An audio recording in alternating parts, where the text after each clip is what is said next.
Hello, everyone. You're all welcome to another session of This is Maggie.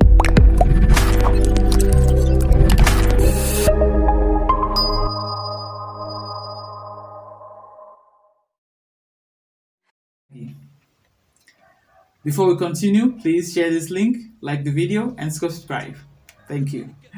We're going to continue in our series with a topic that says, Before you say, I do. This is the part 3 of it, and last week we were able to talk to the men, featuring Pastor Andy. And this week we're going to talk about the women. Women have a whole load of things to talk about. But because of time, I'm only going to talk about a few things. The main things. Because most times before we get into a relationship, there are some signs that are some things that we'll not be able to tolerate, we'll not be able to handle. But sometimes we still go into it head on, believing that, with time it's going to change, it's going to get better, and eventually we only realize that it gets worse. And that's not what God wants for us, So I would like you to listen, share it with people, and let them know. There are a lot of people out there that are thinking of getting married, waiting upon God to send their partners to them. And there are things that they should look out for before they say, I do. As a lady, you should know that you are chosen. You should know that you are beautiful. You should know that you're important enough to make decisions of your own. You should know that you're special. God has created you in a very special way. It's not something to be debated about. As women, we're special. Yes, we're special. As a woman, you should be able to believe in yourself, know your worth. You should be able to be confident about yourself. You should be able to be happy. Don't go looking sad because things have not turned out the way that you expect them to be. No, be happy in what you do. Be happy for being you. Be happy for whom God has made you to be. You should be bold and brave like Ruth was. If you're waiting for your life partner, you should be patient like Rachel, who was patient enough to get married even after her elder sister got married before her. You should be patient. Don't rush into things, because when you rush into things, especially when it comes to marriage, marriage is something that can define your destiny for life. It's something that can mar you. It's something that can destroy you. A lot of women have gone to the great beyond because they got married to the wrong partner. That is not what God wants for you. God wants the best for you. Don't be desperate. Don't be desperate, because I can tell you one thing for sure, that men know when a woman is desperate. And when you're desperate, you receive all sorts, and you're treated anyhow. Don't be desperate. Don't be so desperate as to go and performing wife duties when you're not even married, you're not even engaged to the person, and you are behaving as if you're the wife. You're behaving as if you're the madam of the house. No. If you're not married, you're not married. If you're not engaged, you are not. Even if you're engaged, you are not married. So don't perform wifely duties. Don't go lowering your standard. Don't let him turn you to a housemaid, all in the quest for him to marry. At the end, he will not marry you. That's the truth. That is the truth. Because a man knows when a woman is desperate. So don't lower your standards, because when you do that, all you're doing is lowering your standard, bringing yourself down, and they treat you anyhow. Even in-laws will treat you anyhow. That's for the man, the family of the man. Another thing is that you should be financially empowered. Start building your finances right now. Right now. Right now. No man wants a liability as a wife. God has blessed you with hands. Use it. He has given you a talent. Use it. Don't wait for any man. When you're financially stable, it increases your value. It increases the level of respect people have for you. It increases the level of respect your in-laws will have for you. It increases the level of respect your husband will have for you, or your partner will have for you. Be financially stable. Think of what to do with that talent that God has given you. God has given each and every one of us talents. My talent might not be your talent. What you're good at might not be what I am good at. So make use of that which God has given to you. Let me tell you something. Money is one of the main issues that causes separation in marriages. Yes, apart from sex, money is something that causes separation in marriages. So be financially stable. It will help you go a long way. Don't force love. That is another thing. Don't force love. When you're going out with a guy and you're dating a guy and he says no more, I mean, don't go begging. It's not necessary. Could be maybe you've been going out for quite a long time, a number of years.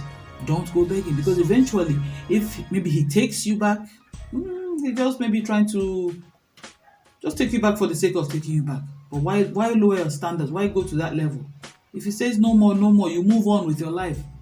That is it. It means you're not meant for each other. If you're meant for each other, God will allow it to be. That is the thing. So don't go begging. Move on and make good use of the life that God has given to you. That which is yours will definitely come. At the beginning of any relationship, don't manage what you can't tolerate. That's true. If you cannot tolerate it, don't look at, oh no, I will try. He'll change. He doesn't change. It's only that which is inside him that comes out more. Don't think that if what he's doing today and you know you don't like it, you cannot tolerate it in the future. You say, let me just manage. There is no management, my dear. Because at the end, you detest it. It will start irritating you. And then what happens? When you're already in it already. By then you want out. But that's not what God wants for you. So when you see all these signs, please don't go into it. Let go of any man who diminishes you. A man who thinks that you are nothing. A man who does not value you. A man who does not appreciate you. Let go of such man. Don't even go into a relationship with him. A man who kicks you, who slaps you, and if you know it's love, it's all about love.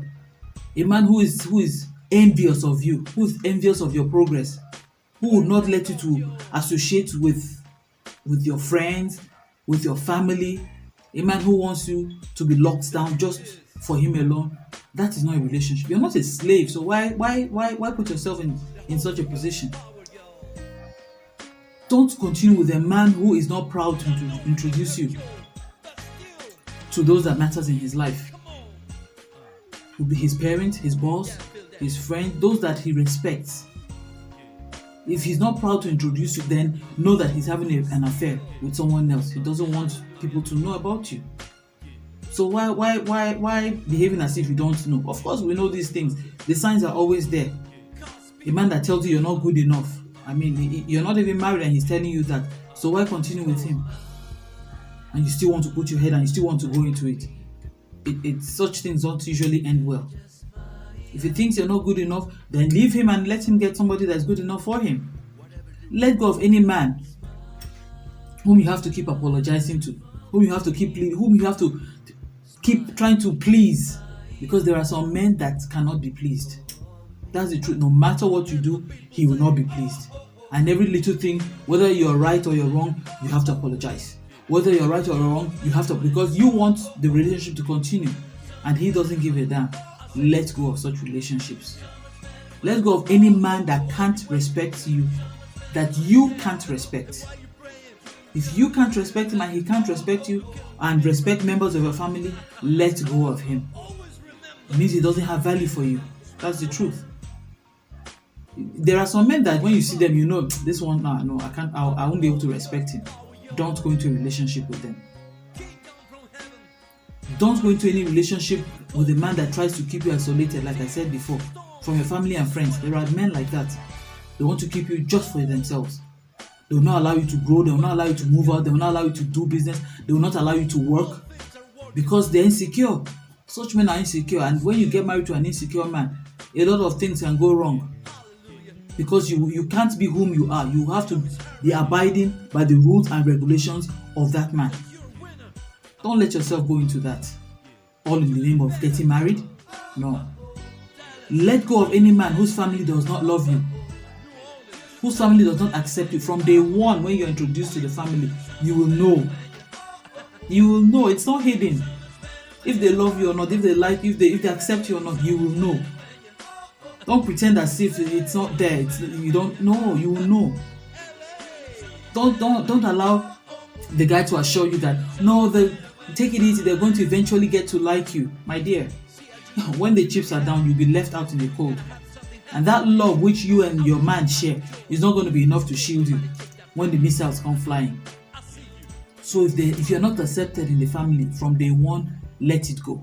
If you're not accepted, if you're not loved, let it go. You know it. It's obvious. Those things don't hide. Please let it go. Stop managing what doesn't fit you. You are more than that. What is bad cannot be right. That's the truth. When something is bad, it's bad. It can't be right. Don't try to fix it. Don't try. My pastor always says, and I've always said it to young people when I'm talking to them, a broken relationship is better than a broken marriage. If it is a relationship, you're just going out, you're not married. If it's not working, it's not working. You move on. Don't force a relationship to work, because eventually you're forcing it and keep forcing it. It will get to an extent that you can't tolerate it anymore. And then you want out. And maybe by then you're married and you already have children. And when you separate, who suffers? The children. So it's better you go into something that you are sure of. I mean, I know there is no perfect man or perfect woman, but some of these things I've mentioned, the signs are there, you know it, you see it, and then you go headlong into it. And then at the end of the day, you start sending prayer requests to your pastors, to your friends. Oh, I need prayers in my marriage and all that. All that can be avoided. There's so many things that can be avoided that we ladies don't look into before putting our head into marriage. What you will not tolerate, don't manage it.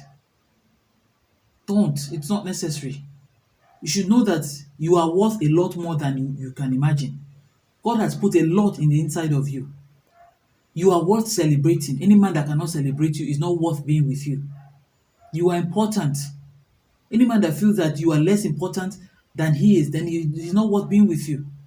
You are enough. You are wonderfully and fearfully made. That is how God has made you. Accept who you are. Be who you are. Do you. It's either the man will accept you the way you are or he will not. There's always somebody that God has created for you, and that person will definitely come. Know it that God is never too late. He is never too late to perform that which he wants to perform. He will show up definitely. And when he shows up big. That is God for you. Believe it and receive it today. And I know that the Lord will bless you. Spread this word around. Share this link, share this video, subscribe to it, like it, and God bless you. See you soon.